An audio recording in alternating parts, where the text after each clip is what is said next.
Hey everyone, Nick here. Today we are going to rank the Friday the 13th franchise. Other than making my list, I didn't really put too much thought into this video, so it might be kind of a ramble, but that's okay because it'll kind of give you my initial reactions at this time to all the movies. So there's 12 movies, obviously a huge franchise. It seemed like every year in the 80s, new Friday the 13th came out, which is basically almost true. So pretty incredible. With that came a lot of shit movies, but with it also came some classic slasher movies. So we're gonna get right to it here. Number 12 in last place is Jason X. Now, this movie, if watched in the right context, can be a fun movie. If you're having some beers and not really thinking too much, it's just kind of a fun slasher movie. Obviously, the concept is ridiculous. Jason in space. Actually, I think Saturday Night Live did a spoof on this about 7 or 8 years before the movie actually happened, and it ended up coming true. But a lot of things I like about this movie, in addition to the ridiculousness. All the kills are just crazy and fun. One of the most famous kills in the entire franchise is the liquid nitrogen kill, where he smashes her face down after dipping it in liquid nitrogen. So that's pretty cool. But other than just kind of being dumb entertainment, this movie is Jason in space. What else needs to be said? So that's why it ranks last on my list. Coming in second last, number 11, Jason Takes Manhattan. I was 6.5, 7 years old when this came out in 1989. So I was too young to get involved in all the marketing and hype this movie had. But my God, everyone said this a million times. It should be called Jason Takes a Boat Ride to Manhattan, because everything except for maybe the last 20 or so minutes takes place on a boat. And even the Manhattan scenes, other than a shot in Times Square at the end, were filmed in Vancouver, just kind of alleys and stuff. That being said, there are some positives in this movie. The shots that were supposed to be in Manhattan that ended up in Vancouver and kind of the back alleys were pretty eerie, I thought. Kind of a classic New York in the 80s feel, which, if you know anything about me, I'm a big fan of. But other than that, Jason teleports, it seems like. Everyone talks about the kill where he punches Julius's head off as one of their top kills, and it just crosses the line to too ridiculous for me, which, whatever. It's Friday the 13th. The whole franchise has kind of became ridiculous at this point, but it just bothered me. Some of the scenes on the cruise ship, okay, a lot of claustrophobic feel to it. So it was okay. But other than that, it's the 8th installment in the franchise. The ending is garbage, toxic waste coming into the sewers, and Jason turns into a 6-year-old child again. Who wrote that? Yeah, let's end on that. Coming in at number 10, Jason Goes to Hell. I remember I was 12 years old, sorry, when this came out. Sixth grade, my birthday party. This finally came out on VHS because my parents wouldn't let me see it in the theater, and we watched it. And holy cow, were we excited! And holy cow, were we disappointed! When Jason came up at the beginning of the movie, I remember getting excited, and then the FBI blew him to smithereens, and we were like, "What the fuck?" And then the rest of the movie kind of proceeded to kind of like I don't know, I don't want to say Invasion of the Body Snatchers, but Jason hopping from body to body. And yes, there's some great kills in this movie. The sex scene where the girl is split in half with a signpost as she's riding the guy is just phenomenal. But other than that, not really too much to say about this movie. I loved Stephen Williams as Creighton Duke. I thought he was a fantastic character. But the whole Evil Dead book and family members and dagger or knife or whatever you want to call it to kill him, it's bordering on Halloween 6 territory with the cult and all that Thorn bullshit. Entertaining movie once again, but falls at number 10 on my list. Number 9 is Friday the 13th Part 5. Now, this is pretty low on the list, but it's not because of what you might think. A lot of people's lists will have this, towards the bottom because there's no Jason in there. I don't really care about that. I love Jason, obviously, check out the shirt. But this movie just felt very cheap to me, and they had a director who came from the porn industry, and boy, can you tell. It's Friday the 13th, and some of these scenes were just gratuitous for even the Friday the 13th franchise, which is saying a lot. You had the Hicks, Roy. God, it's so obvious. He's the killer. Once his son gets killed, they take the camera and close in on his face, and then he just kind of stares at the camera. But the reason it's higher than some of the other films is it does still feel like a Friday the 13th movie. They're still in the woods. It's the mid 80s. I think this came out in 85, a year after the final chapter. So it still feels like a Friday the 13th movie. The guy that played Tommy made some interesting choices. Can't say that I loved them, but I don't really know what else he was supposed to do given the script and the directing. Some decent kills in this, even though the MPAA slashed the shit out of it. But other than that, I really don't have too much to say about this movie. Coming in at number 8 is Freddy vs. Jason. I went to see this in the theater in, was it 2002, 2003, whenever that came out. I went to see it right away when the theater opened. I think it was 10 a.m. It was just me in the theater by myself with one other person, I think, in there. This movie's fun. It is what it is. It's basically a comic book movie for slasher villains. We can get into the history of Freddy vs. Jason and all that. I was stuck in developmental hell for, 10 years at least, probably 15 when they first originally broached the subject. This movie's fun. I don't really know what else they could have done to make it better. I have read some scripts that were interesting, but I don't know how they would have transferred it over to the screen. As far as a Friday the 13th movie, this kind of feels more like an Elm Street movie, even though Jason does most of the killing. It just, it's in Springwood. It just has that Elm Street feel to it. But I think it was decent. I think it was fun. I'm glad they didn't make a sequel. I know some people were clamoring for a sequel. I'm pretty glad that they didn't do that, just because it is only going to go downhill from here. But anyway, so that is number 8. Number 7 is Part 7, Friday the 13th, The New Blood, Jason vs. Carrie. Crazy movie here. The first movie with Kane Hodder, who plays Jason, for the next few movies. I think Kane Hodder is the most overrated Jason in the world. The breathing is okay. He's shorter, stockier. I just don't see the appeal to him. I do respect him for his commitment to the character, for what he does for the horror community. I respect him as a person and all that stuff. I just don't get the appeal as Jason. I think he's okay. There's so much better. There's so many better Jasons, which we'll get into as we progress down the list. But other parts about this movie, Dr. Cruz, played by Weekend at Bernie himself. Such an asshole character. You're just rooting for him to die. Typical Friday the 13th fashion. He does. Tina vs. Jason. At this point, it's the 7th installment. I'm not sure what else you could do. So I don't hate that whole aspect of it, but this is the movie that the MPAA really destroyed.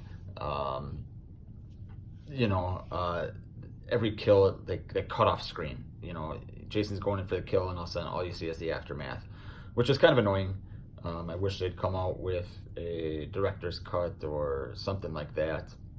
But I haven't seen anything like that. Maybe they do. Let me know if they do. I'd love to see that. But other than that, this movie's just blah. It's Jason killing some teens, which is fun, but it's just been done so much better. Number 6, moving right along, halfway through. This is going to be a pretty controversial pick here. Number 6 is Part 6, Jason Lives. So many people have this at the top of their list, or if not at the top, in the top 3 for sure. I do not understand. I could go on about this. Maybe I'll go on in another video. Actually, a buddy of mine on Twitter just posted a question yesterday about this. As I was kind of preparing for a little bit for my rankings here, he was asking, he kind of said he doesn't see the appeal, and I completely agree. The whole meta-ness is great here. It's done way before Wes Craven's New Nightmare, 8 years before. The whole winking at the audience and all that shit. Jason being resurrected in Frankenstein classic monster fashion. Wonderful. Just fantastic. The studio knew they needed Jason back. The fans wanted Jason back after part 5 without him. So they had to do something. Alice Cooper, Man Behind the Mask. I hear that song, I get chills. So I love that aspect to it. But the storyline, the movie, I just don't see the appeal. I like Thom Matthews' performance as Jason, as Tommy. I liked him. Megan was okay. The sheriff was okay. It was cool that they had kids at the camp. Other than that, though, I hate Jason with the utility belt. Can't stand it. And the gloves. I just think it looks so dumb. Home Depot Jason, I call him. Tommy, I guess I just don't understand Tommy's reasoning. Jason's buried and dead. Tommy says, destroying the body will stop the hallucinations, right? And it'll stop him. So then at the end of the movie, he wants to keep him alive under the lake. It just bothers me. It's just, there's a lot of shit like that just bothers me about this movie. I don't find it scary. There's zero tension at all in this movie, which is what I want from a slasher movie, besides great kills and things like that. No nudity, which doesn't really matter to me, but it kind of was a staple of Friday the 13th, and people call this a quintessential Friday the 13th movie. Well, there's no nudity. It's hard to get along with that. So that's why it's at number 6 for me. Moving right along to number 5 is the remake from 2009. This is probably the hardest movie on the list for me to place. A lot of things I liked, a lot of things I really struggled with. And I'm sure you've heard other people go on and on about both. The fact that he keeps Whitney, I think her name is, as a hostage because she looks like his mom. I get that it's kind of goes with what he's done before, with Ginny in part 2 and thinking that's his mother with the sweater and all that. I understand that, and I'm glad they kept things true to his character. But I didn't like that.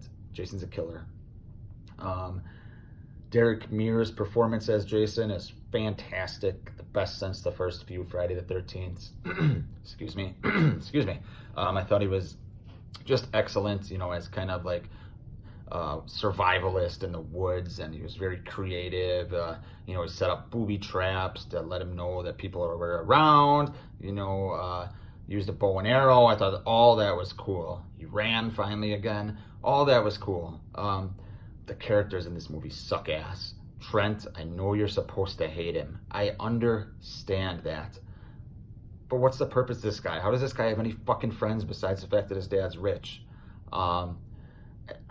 It's just annoying to me, the cast of characters here. Dude from Supernatural, Jared Padalecki, is that how you pronounce it? He's okay, searching for his sister. It's kind of cool that they had that Easter egg, just like Rob from part 4, searching for his sister. The first 15 minutes of this film, if they would have just stopped there and it would have been a Friday the 13th kind of short film, this might be number 1 on the list. But unfortunately, it keeps going. So that's why it's at number 5. Coming in at number 4 is part 2. So many things to like about this movie. Sackhead Jason, I like it. I like it a lot. I find that scarier than the hockey mask, actually. The overalls, I could do without, but I get it. Ginny might be the best final girl in the series. If not, she's very close. The way she uses child psychology to get Jason, perfect. Loved the ending. Loved how she used that.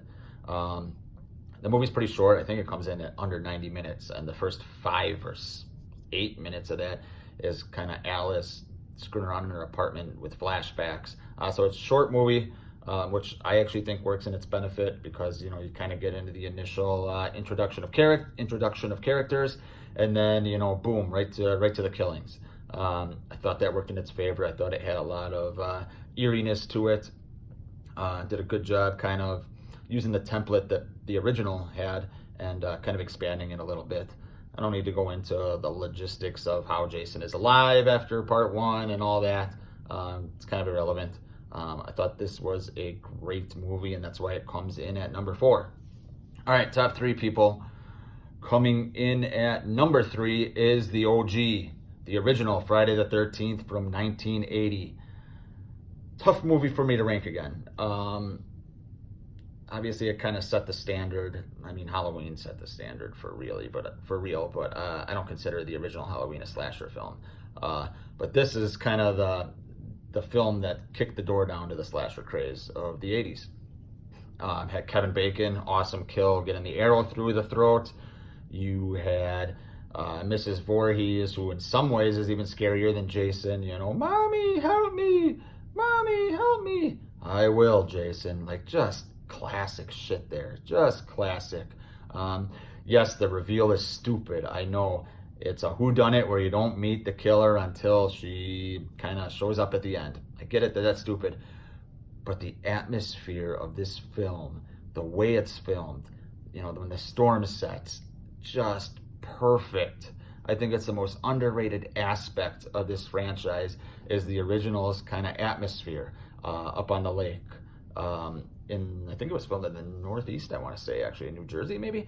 And you can tell they switched that when they had to go to part 3 over to California. But as far as this film's, just the way it looks is just gorgeous. Everything about it is just eerie. And I really don't have too many bad things to say about it. So it is at number 3. So that leaves 2 left. And coming in at number 2 is Friday the 13th Part 3, or 3D. This was one that was the first Friday the 13th I ever saw. I remember exactly where I was when I saw it. So many great things about this movie. A few bad things about this movie. Probably more than a few, but I have the nostalgia factor of it being what drew me to the entire franchise. First off, I just want to say this so I do not forget to say it. Richard Brooker as Jason is bad fucking ass. My favorite Jason of all time. Richard was a trapeze artist, and you can see it in the way he moves. You know, he's graceful, he's hulking. Everything about the way he moves is just incredible. After he shoots Vera with the harpoon gun, tosses it down and kind of does a little strut and stares at the house, you can tell he's having fun, and it's the most badass thing I've ever seen Jason do.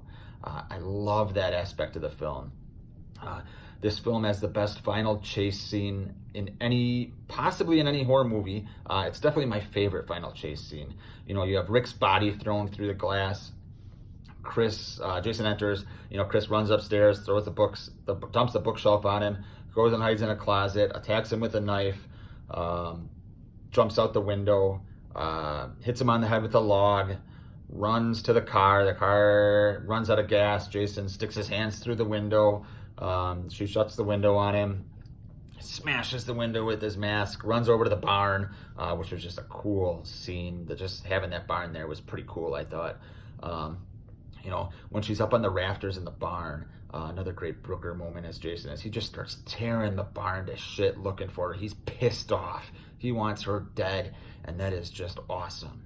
And then finally, you know, when she hangs him and she opens the barn door and he's just kind of standing there and he lifts the mask up, and it's just awesome. You see his grotesque face, and she's like, "It's you," you know, and you can't be alive. You know, it's just awesome. Just awesome. So I love all that aspect of it. The reason it's not number 1 on my list is all the cheesy 3D shit. Just doesn't age well. I get it. It was 1982. You know, they kind of restarted the 3D craze, which is awesome. But there's just so many little gigs in there that when you're watching it now, it's just a little bothersome. And that just barely holds it back from number 1 on my list. Speaking of number 1, the final chapter. This is the darkest Friday the 13th movie by far, and I love it. It is the quintessential slasher movie. Not just Friday the 13th movie, slasher movie. It's got it all. The characters in this movie are fantastic. You know, you got George McFly himself in Crispin Glover, Corey Feldman as Tommy. So many other 80s icons. The chick from Weird Science is in here. You know, just all the character interactions are great. The family next door is great. Ted White as Jason, even though I said Richard Brooker is my favorite, and I stand by that. Ted White, if Richard Brooker's 1, Ted White's 1A. He is bad ass. He is mean and just brutal. So many. You could make a top 10 list of Friday the 13th kills. I bet you at least three of them will be from this movie. It's just Jason at his most brutal, and it's dark, and it's just awesome. I don't really have any negative things to say about this movie, actually. It's fucking awesome. So I'll get into a little bit more of these details of some of these movies as I progress this channel. I just kind of wanted to get some of my rankings up because I haven't made a video in a little bit. Other than that, I hope you guys keep watching and subscribe. I'm going to start getting into a little more detail on these movies, both Halloween and Friday the 13th, as the summer and fall progress. Once the weather starts turning, I get in even more moods to watch a lot of these movies. It's just awesome. Friday the 13th might be a stronger franchise than Halloween, even though some of the Halloween movies I like better. Friday the 13th overall as a franchise is probably stronger, just at an overall narrative level. But yeah, so Friday the 13th, that's my list. Let me know if you agree, disagree, or what else you got to say. Thanks.